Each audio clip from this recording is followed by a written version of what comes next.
नागपूर महानगरपालिका मधील आमचं प्रभाग क्रमांक 11 आणि प्रभाग क्रमांक 10 ऍक्च्युअल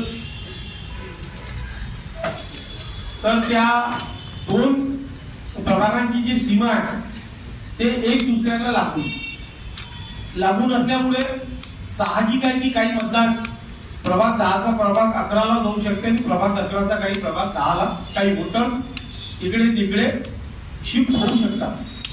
परंतु ज्या पद्धतीनं आता आम्ही जे मतदार यादी चौकशी केली, ज्या पद्धतीनं मतदार यादी आम्ही पडताळणी केली, तर आमच्या लक्षात आलं की जवळपास 5 ते 6 हजार मतदार प्रभाग 11चे प्रभाग 10ला शिफ्ट करण्यात आले. म्हणजे ते अक्षरशः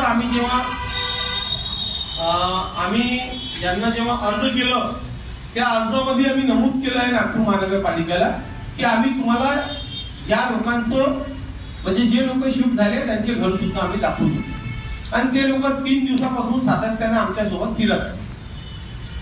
पण नागपूर महानगरपालिका जवळ कर्मचारी कमी असल्यामुळं, लोक कमी असल्यामुळं ते का 2-3 दिवसात ते सगळे घर बघू शकणार का?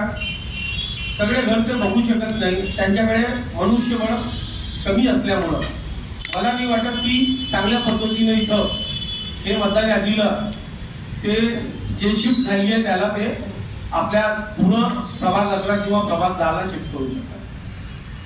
त्याच पद्धतीने विधानसभा झाली,